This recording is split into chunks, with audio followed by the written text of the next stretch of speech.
Assalamualaikum warahmatullahi wabarakatuh. Innal hamdalillah wassalatu wassalamu ala Rasulillah wa ala alihi wa ashabihi wa man tabi'ahum bi ihsan ila yaumiddin. Allahumma shalli ala Muhammad wa ala ali Muhammad kama shallaita ala Ibrahim wa ala ali Ibrahim fil alamin innaka Hamidum Majid. Sahabat UIM yang dirahmati Allah Subhanahu wa taala, senantiasa kita bersyukur atas karunia Allah Subhanahu wa taala di mana hari ini kita masih diberikan berbagai kenikmatan oleh Allah Subhanahu wa taala. Kenikmatan keimanan, nikmat Islam, kemudian nikmat sehat, nikmat waktu luang sehingga masih bisa melaksanakan ibadah-ibadah kita kepada Allah Subhanahu wa taala.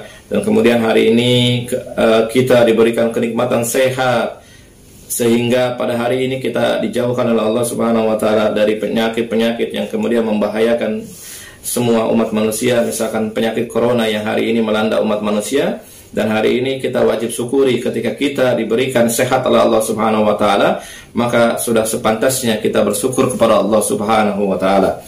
Sahabat UIM yang dirahmati Allah Subhanahu wa taala, tidak lupa kita bersalawat atas Rasulullah sallallahu alaihi wasallam yang mana atas izin daripada Allah dan kemudian atas petunjuk Rasulullah sallallahu alaihi wasallam kita masih bisa atau kita mendapatkan petunjuk sehingga kita kemudian mengarungi dunia ini, mengarungi dunia yang penuh dengan tipu daya ini dengan petunjuk Rasulullah SAW sehingga mendapatkan hidayah dan petunjuk dari Rasulullah SAW yang menghantarkan kita hari ini menjadi Islam, menjadi beriman adalah karena petunjuk daripada Rasulullah SAW.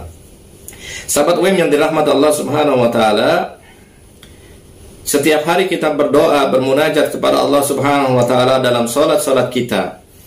Sedikitnya 17 kali kita bermunajat kepada Allah Subhanahu wa taala dalam salat yang wajib, salat duhur, salat asar, salat maghrib, salat isya, kemudian salat subuh. 17 kali kita meminta bermunajat kepada Allah Subhanahu wa taala, dan setiap doa kita lantunkan, dalam setiap rakaat kita lantunkan ketika kita membaca suratul Fatihah. Di dalam suratul Fatihah kita berdoa pada Allah Subhanahu wa taala agar diberikan ihdinas siratal mustaqim, agar diberikan jalan yang lurus. Ya Allah, tunjukilah kami jalan yang lurus. Kemudian kelanjutan ayatnya Allah Subhanahu wa taala mengatakan ihdinas siratal mustaqim siratal ladzina an'amta 'alaihim ghairil maghdubi 'alaihim waladdallin, yaitu jalannya orang-orang yang Engkau berikan kenikmatan kepada mereka.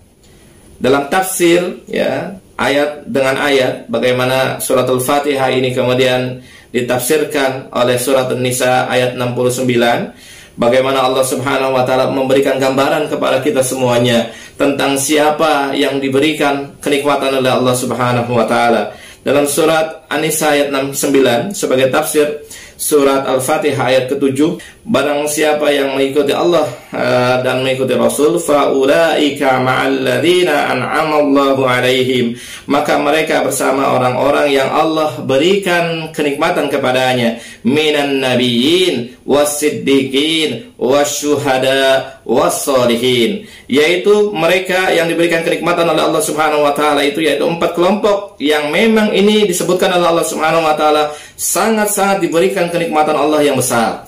Yang pertama adalah minan nabiyyin, dari para nabi. Para nabi jelas diberikan kenikmatan oleh Allah Subhanahu wa taala, diangkat derajatnya oleh Allah Subhanahu wa taala. Dia kemudian mendapatkan hidayah daripada Allah, bahkan menjadi penghulu para manusia, menjadi pemimpinnya para manusia, dan menghantarkan para nabi ini menjadi manusia-manusia terbaik.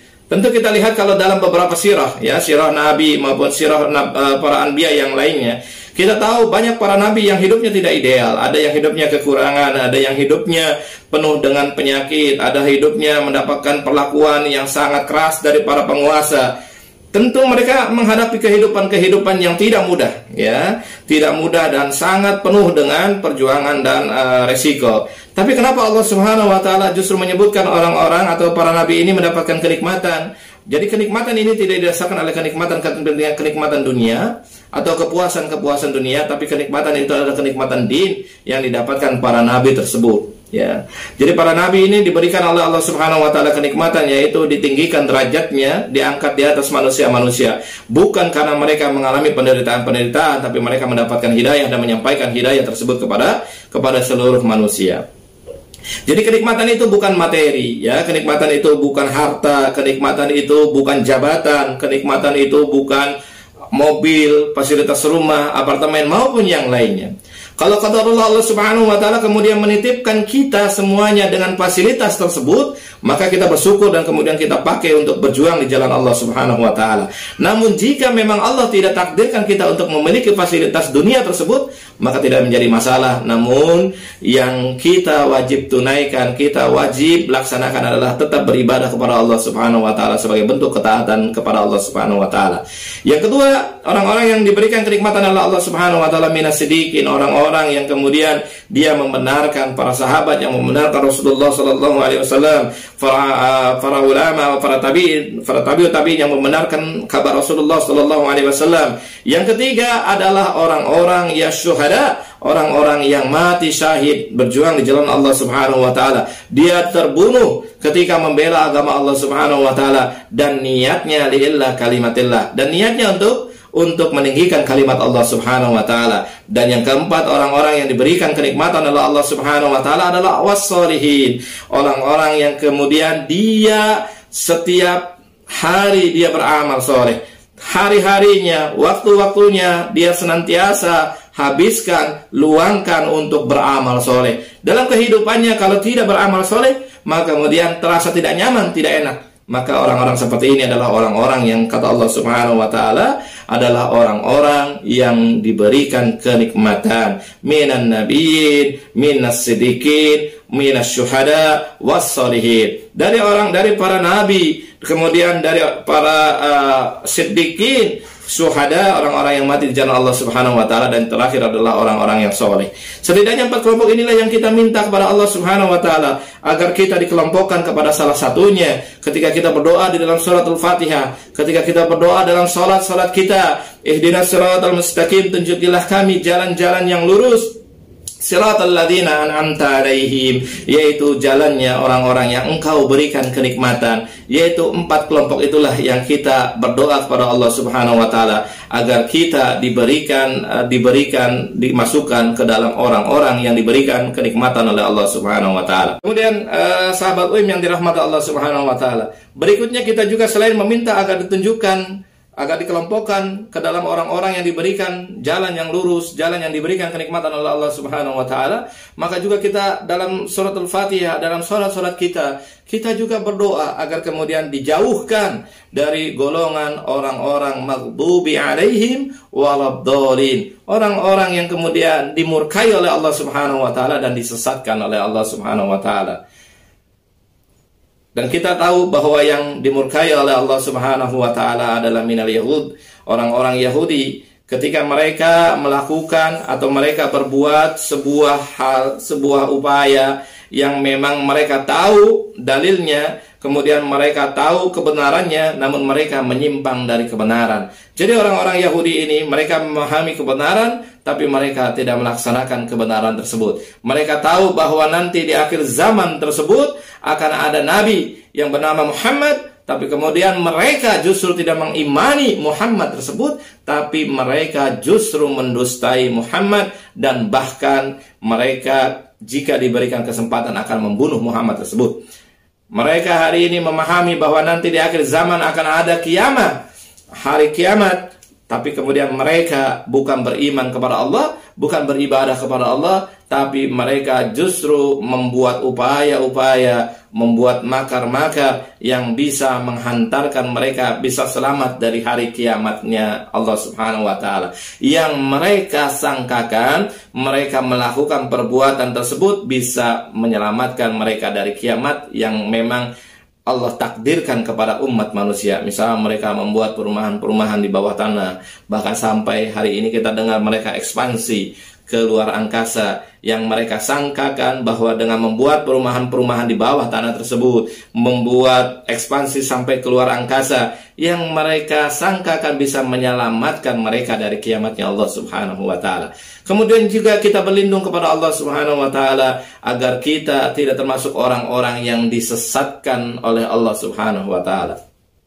Siapa yang disesatkan adalah Allah Subhanahu wa taala minan nasara, yaitu orang-orang Nasrani yang mereka berbuat tanpa adanya ilmu. Mereka beramal tanpa adanya ilmu tersebut, dan mereka melakukan perbuatan-perbuatan tanpa adanya tanpa adanya ilmu tersebut.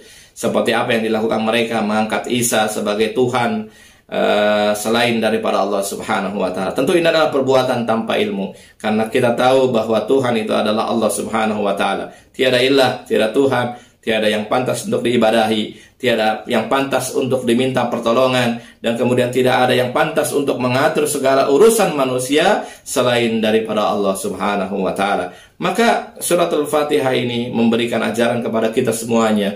Dalam tafsir tadi surat kedua ayat ke-7, kemudian Allah Subhanahu wa taala mengajarkan kita ayat ke-6, kita berdoa agar ditunjukkan ihdinas siratal mustaqim, dan ayat ke-7-nya kita meminta kepada Allah Subhanahu wa taala agar dikelompokkan kepada orang-orang yang memang berada dalam jalan yang lurus, yaitu orang-orang yang diberikan kenikmatan oleh Allah Subhanahu wa taala, yaitu minan nabiin, dari para nabi, minas siddiqin wasyuhada wassolihin. Begitu juga kita berdoa pada Allah Subhanahu wa taala agar dijauhkan dari orang-orang yang kemudian disesatkan, dimurkai dan disesatkan oleh Allah Subhanahu wa taala, dari dua kelompok atau dua sifat, yaitu Yahudi dan Nasrani. Semoga Allah Subhanahu wa taala kemudian menghantarkan kita ke dalam surganya, dan kemudian menjauhkan kita ke dalam orang-orang yang dimurkai dan disesatkan, dan justru Allah menghimpunkan kita membersamai dengan kelompok-kelompok yang diberikan kenikmatan oleh Allah Subhanahu wa taala yang kita minta dalam setiap rakaat salat kita. Assalamualaikum warahmatullahi wabarakatuh.